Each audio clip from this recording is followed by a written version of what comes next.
Ngetes kamera dulu.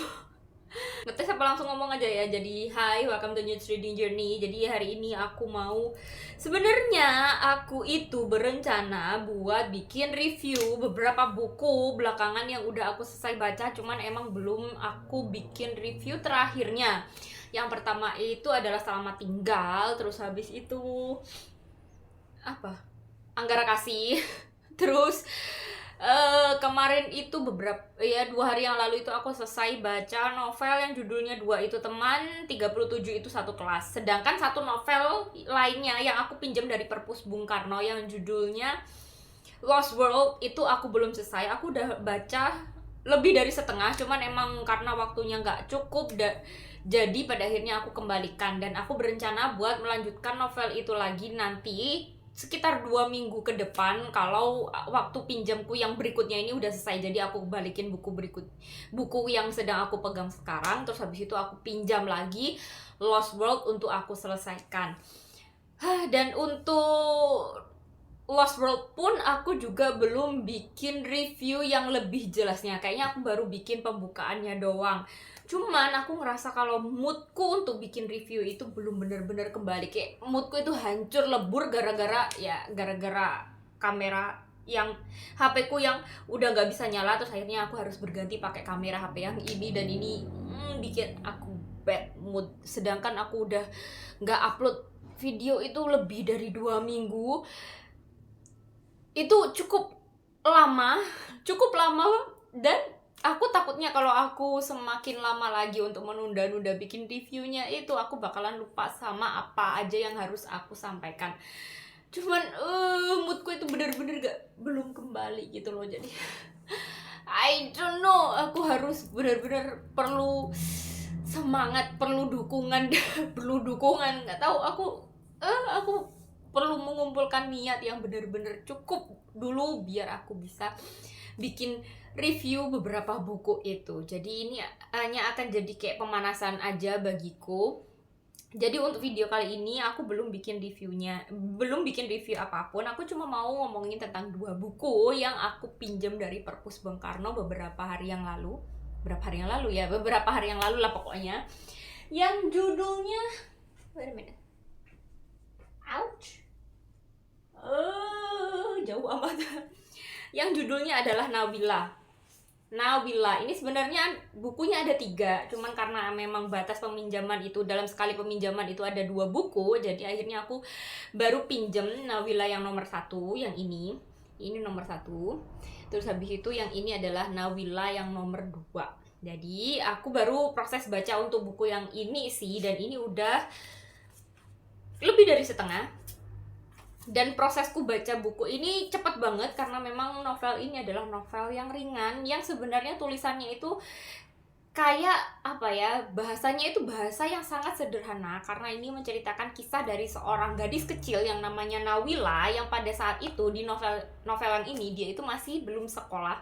Mungkin umurnya baru 4-5 tahunan lah, pokoknya dia belum sekolah. Dan ini kayak menceritakan kisah kehidupan Nawila bersama dengan teman-temannya, bersama dengan orang tuanya, bersama dengan orang-orang yang ada di sekitarnya. Dan itu ditulis dengan bahasa yang sederhana, dan per kalimatnya itu benar-benar singkat-singkat gitu loh. Kayak benar-benar menggambarkan kalimat-kalimat yang diucapkan oleh seorang anak kecil.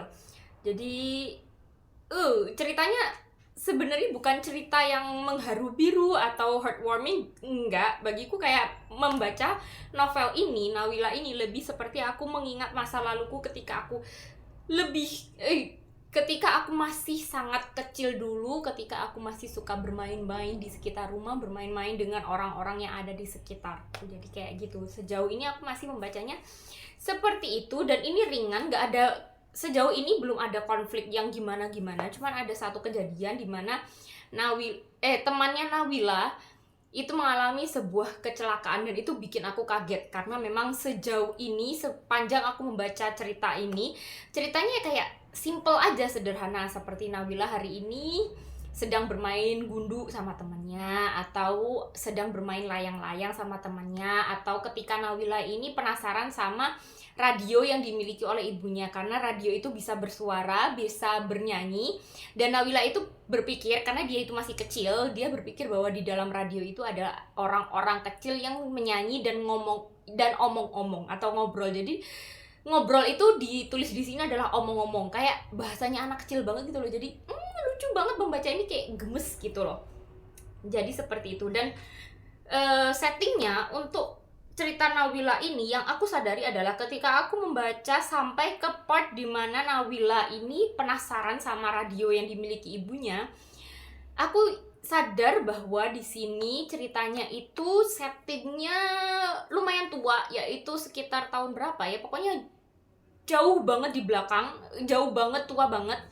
Karena di sini radionya itu masih kayak radio jadul yang masih kayak yang dicolokin ke listrik, terus habis itu ada pemutar-pemutarnya gitu loh, kayak bener-bener radio-radio zaman dulu, bukan radio-radio digital yang ada sekarang atau bahkan radio yang ada di HP.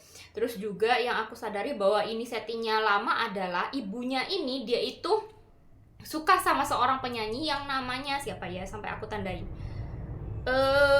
Lili Suryani. Dan Lili Suryani ini ketika aku searching, karena aku kan apa ya, aku benar-benar gak tahu Lili Suryani itu siapa. Terus habis itu aku googling karena aku penasaran. Ternyata Lili Suryani ini adalah seorang penyanyi yang populer di sekitar tahun 60-an. Jadi itu berarti bahwa novel ini settingnya menceritakan kisah seorang gadis kecil yang hidup di tahun sekitar 60-an. Terus setelah aku googling lagi, aku baru tahu bahwa Lili Suryani ini adalah seorang penyanyi yang dia itu terkenal karena dia menyanyikan sebuah lagu yang judulnya Genjer-Genjer. Ya, Genjer-Genjer. Dan ternyata Genjer-Genjer itu adalah lagu yang digunakan oleh PKI di zaman tahun 60-an itu sebagai sebuah lagu propaganda, yang sebenarnya lagu Genjer-Genjer itu diciptakan bukan untuk PKI, tapi digunakan oleh PKI untuk lagu propaganda. Makanya aku jadi tahu bahwa novel ini settingnya adalah di tahun 60-an karena disebutkan ibunya Nawila ini menyebutkan bahwa dia suka sama seorang penyanyi yang namanya Lili Suryani. Jadi sejauh ini sih seperti itu, sedangkan aku baru baca itu belum jauh sih. Terus untuk novel ini kan aku suka banget sekarang bikin pembatas buku ya, karena aku juga sedang membuat pembatas buku baru dengan versi yang baru. Yang dulu itu kan aku bikin yang kecil-kecil kayak bunga-bunga kecil. Sekarang aku bikin yang agak lebih besar tapi bentuknya kotak, dan aku bikin beberapa. Terus waktu aku cocokin ternyata ada pembatas bukuku yang aku buat itu yang warnanya cocok sama warna cover bukunya, yaitu yang ini adalah gambar tanaman. Ya, gambar daun-daun tanaman, dan ini cocok sama cover bukunya yang warnanya merah hati. Terus habis itu aku juga punya pembatas buku yang cocok sama cover untuk novel Nabila yang kedua, yaitu gambar yang seperti ini. Ini sebenarnya mirip ya, sejenis, cuman sedikit berbeda sama pembatas buku yang untuk novel Nawila yang pertama, yaitu yang seperti ini. Jadi ini sama-sama daun-daun sih, cuman yang ini kayak gininya lebih kecil-kecil dan daunnya lebih lebat. Terus kalau yang ini lebih besar-besar dan ada dua warna. Jadi kayak gitu aja sih. Ini baru pembukaan untuk aku bikin review. Semoga nantinya aku bisa lebih bersemangat lagi untuk bikin review, dan semoga kameraku yang ini nggak bikin aku jengkel. Jadi aku lebih lancar lagi untuk ngomong. Jadi ini tambahan aja, aku baru menyadari belakangan ini bahwa aku belakangan ini beberapa kali cukup sering membaca novel-novel yang ada kaitannya dengan peristiwa di sekitar tahun 60-an. Yaitu yang pertama, kalau nggak salah loh ya, ini berdasarkan apa yang aku ingat. Yang pertama adalah Larung, dimana Larung ini punya bapak yang dulunya adalah tentara, yang dia itu dihabisi di sekitar tahun 60-an, sekitar kejadian G30 SPKI, karena dianggap bahwa bapaknya itu adalah pendukung PKI, if I'm not mistaken seperti itu. Terus kemudian yang ada kaitannya dengan tahun 60-an adalah novel Gadis Kretek, di mana Jengyah itu dulu pada akhirnya gagal menikah dengan Suraya itu karena Suraya itu dianggap sebagai pendukung PKI dan Suraya harus melarikan diri dan bersembunyi, dan pada akhirnya malah Suraya menikah sama anak dari bukan lawan politik, lawan apa ya, kayak saingan perusahaan kretek dari Jengyah. Terus habis itu aku membaca novel apa lagi ya,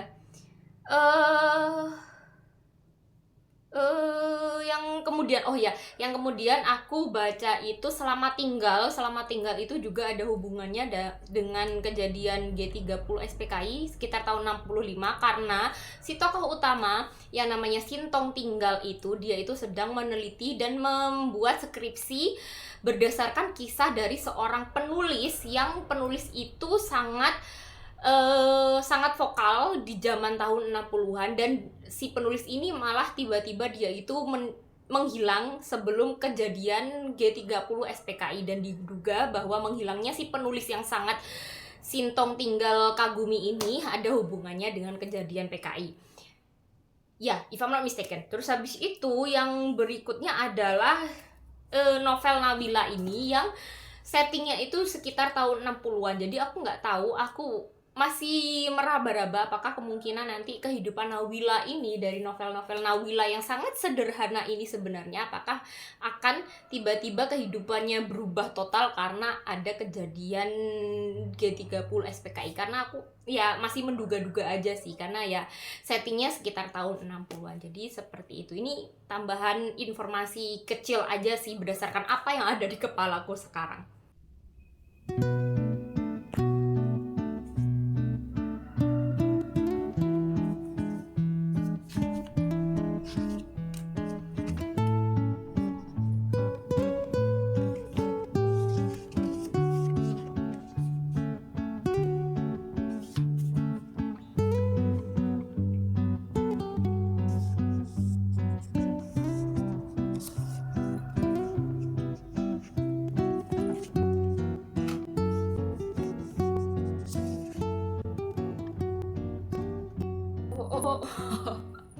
Jadi ini aku barusan banget selesai baca ini. Jadi total aku membaca ini tuh sejujurnya ada mungkin sekitar 4 hari. Cuman emang sebenarnya aku bener-bener fokusnya baca itu 2 harian aja. Sedangkan untuk 2 hari yang lainnya itu aku kayak mengerjakan hal yang lain. Jadi aku nggak terlalu fokus untuk membaca. Jadi ini adalah buku yang selesainya cepet banget. Kalau kalian mau baca ini dan ada waktu dan ada mood untuk membaca ini adalah buku novel yang cocok untuk kalian baca, yang bisa diselesaikan dalam waktu sekali duduk. Nggak sekali duduk juga sih, karena ini agak lumayan banyak ya halamannya, tapi at least dalam waktu sehari aja itu udah pasti selesai kalau kalian sedang tidak ngapa-ngapain dan hanya ingin membaca aja, fokus membaca. Jadi ini bisa diselesaikan dalam waktu 1 hari. Dan aku suka sama novel ini, meskipun sederhana banget tulisannya, itu kayak bener-bener kayak novel untuk anak-anak. Sebenarnya ini tujuannya nggak harus untuk anak-anak juga sih, cuman emang bahasa yang digunakan, tulisannya, diksinya itu bener-bener simple. Jadi bagiku, menurutku novel ini meskipun tujuannya nggak harus untuk anak-anak, tapi ini juga cocok untuk dibaca anak-anak, untuk kalian anak-anak, remaja, atau siapapun yang mau belajar untuk membaca teks yang cukup panjang seperti novel, tapi bukan novel yang belibet, bukan novel yang yang complicated banget yang membuat orang bosen kalau baru ingin belajar membaca atau menikmati bacaan yang cukup panjang. Jadi ini kayak cocok untuk remaja yang ingin membaca gitu loh, menurutku. Terus kalau untuk remaja atau untuk anak-anak ini bisa digunakan untuk belajar membaca teks yang panjang atau sebuah novel, atau untuk meningkatkan minat baca untuk anak-anak. Kalau untuk dewasa sepertiku, seperti kalian yang nonton video ini, aku ngerasanya sih kalian yang nonton video ini kebanyakan, mayoritas, atau bahkan mungkin semuanya itu adalah orang yang dewasa. Novel ini juga cocok untuk kalian, terutama untuk kalian yang ingin mengingat masa lalu, ingin karena bagi kalian yang udah jenuh untuk membaca sesuatu yang complicated dan ingin membaca sesuatu yang ringan-ringan aja untuk mengisi waktu kalian, untuk membuat kalian itu bernostalgia dengan masa kecil kalian, ini adalah novel yang cocok, terutama untuk orang-orang sepertiku yang kaum milenial atau bahkan mungkin yang lebih tua lagi. Ini novel ini settingnya kan cukup tua ya, jadi ini menceritakan kisah anak kecil dan dunianya di masa lalu yang masih sering bermain-main di halaman, masih sering ngerecokin orang tua di dapur, masih main-main kelereng, main layangan, masih sering berlarian di halaman atau di taman. Ini jadi kayak mengingat masa lalu ketika aku masih kecil gitu loh, karena emang ada scene-scene atau bagian-bagian di novel ini yang aku ngerasa deket banget. Aku ngerasa kalau aku dulu itu, bukan ngerasa sih, aku dulu itu bener-bener kayak melakukan itu gitu loh. Seperti ceritanya antara Nawila ini dengan anak tetangga yang namanya Farida atau Ida. Mereka itu sering bermain kayak boneka-bonekaan, terus boneka-bonekanya itu kayak ditidurkan di sebuah kotak, atau mungkin mereka itu kayak main masak-masakan yang ambil dari tanaman yang ada di halaman. Itu kayak dulu aku kecil itu juga kayak gitu. Waktu aku membaca novel ini kayak, oh kangen ya, rindu ya sama masa-masa ketika aku kayak gak punya beban hidup gitu loh. Jadi kayak lucu banget baca novel ini, bener-bener mengingatkan aku pada masa kecilku, pada masa kecil kalian, terutama kalian-kalian yang kaum milenial. Kalau untuk yang lebih ke atas lagi mungkin udah gak terlalu relate, karena yang anak-anak yang lebih muda dariku biasanya waktu kecilnya lebih sering main gadget, main game gitu ya. Tapi kalau untukku, aku masih mengalami masa-masa itu, masa-masa dimana aku masih sering bermain sama anak tetangga, anak-anak kecil di halaman rumah. Itu kayak lucu banget. Jadi sekian review novel Nawila nomor 1 dariku. Setelah ini aku bakalan lanjut ke Nawila yang nomor 2. Kalau yang ini adalah kisah Nawila ketika dia itu masih belum sekolah, sampai di bab yang terakhir itu ketika dia baru masuk sekolah, masuk TK ya. Untuk yang kedua, novel Nawila yang ini, Nawila dan Rumah Dalam Gang, ini aku gak tahu, ini mungkin lebih banyak menceritakan kisah hidupnya Nawila bersama dengan teman-temannya di sekolah dan bersama dengan keluarganya. I don't know. Jadi sekian reviewku, semoga kalian betah nonton ini sampai akhir. Kayaknya ini gak bakalan jadi review yang panjang sih, kayaknya loh ya. Jadi see you next time, goodbye.